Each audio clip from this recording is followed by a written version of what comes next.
नमस्कार दोस्तों, मैं हूं इस समय वाराणसी में और इस सिलसिले में हम सबसे पहले सर आपका परिचय जानना चाहेंगे और किस मामले को लेकर आप पहुंच चुके हैं कार्यालय जिला अधिकारी। मैं राष्ट्रीय वरिष्ठ उपाध्यक्ष वाराणसी व्यापार मंडल अध्यक्ष अजीत सिंह बग्गा। आज मैं पहले नगर निगम गया था, वहाँ पे जो स्मार्ट सिटी द्वारा टाउन हॉल मैदान में दुकानें बनाई जा रही हैं गोमती वालों को देने के लिए, वो 3 मंजिला बनाई जा रही है और उसका मुँह अंदर की तरफ है, जिसकी वजह से वहाँ ग्राहक नहीं आएंगे और वो गरीब बेचारे उजड़ जाएंगे। तो हम लोगों ने ये मांग रखी है कि यहाँ तो ऊपर वाली दुकानें न बनाई जाए, और बनाई जाए तो फिर लिफ्ट लगाया जाए और उसकी जगह कोई और भी व्यवस्था की जाए।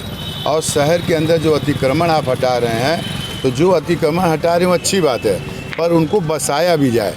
जब आपके द्वारा वेंडिंग जोन है तो उन जोन में दुकानें दी जाएँ, जो दुकानें खाली पड़ी हैं उसको कम किस्तों में दी जाएँ, लेकिन किसी भी व्यक्ति को उजाड़ा न जाए।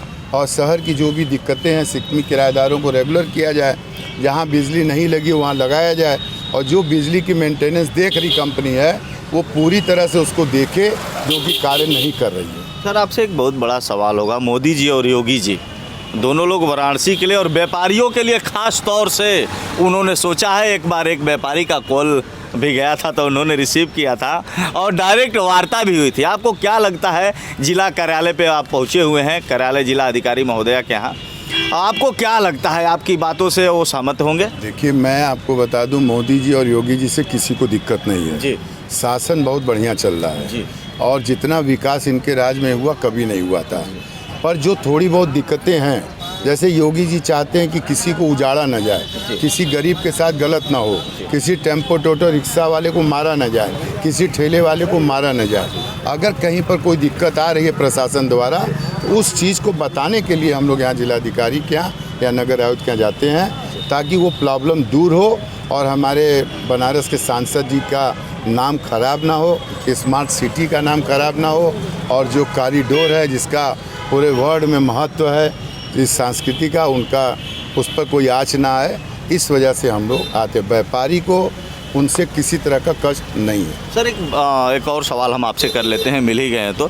सर आए दिन जो फुटपाथ पे रह रहे हैं, जैसे सारनाथ, बनारस में कई जगहों पे ऐसी चीज़ें देखी जा रही हैं जिनके बहुत सी ऐसी महिलाओं को देखा गया है जो बच्चे पैदा करने वाली हैं। किसी का 2 महीना टाइम है, किसी का 1 महीना टाइम है। इस मामले को लेकर देश के यशस्वी प्रधानमंत्री और वाराणसी के सांसद भी हैं, उनसे आप क्या आग्रह करते हैं? देखिए, हमारे देश के प्रधानमंत्री और मुख्यमंत्री नारी शक्ति के ऊपर बहुत ध्यान दिए हुए हैं और इन्होंने इतनी ज़्यादा योजनाएं दी हुई हैं, इन योजनाओं का लोगों को पता नहीं है।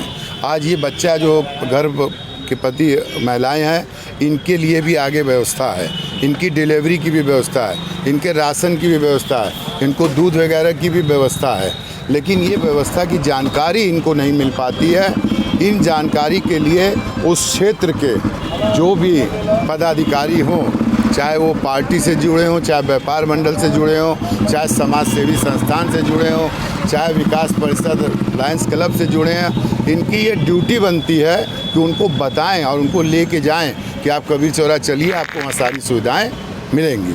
सर आवास वगैरह के लिए क्या कहना चाहेंगे? आवास वगैरह भी लगातार मिल रहे हैं अब, लेकिन आप एक बात जान लीजिए कि आवास तो बहुत चाहिए, लगातार आवास की व्यवस्था हो रही है।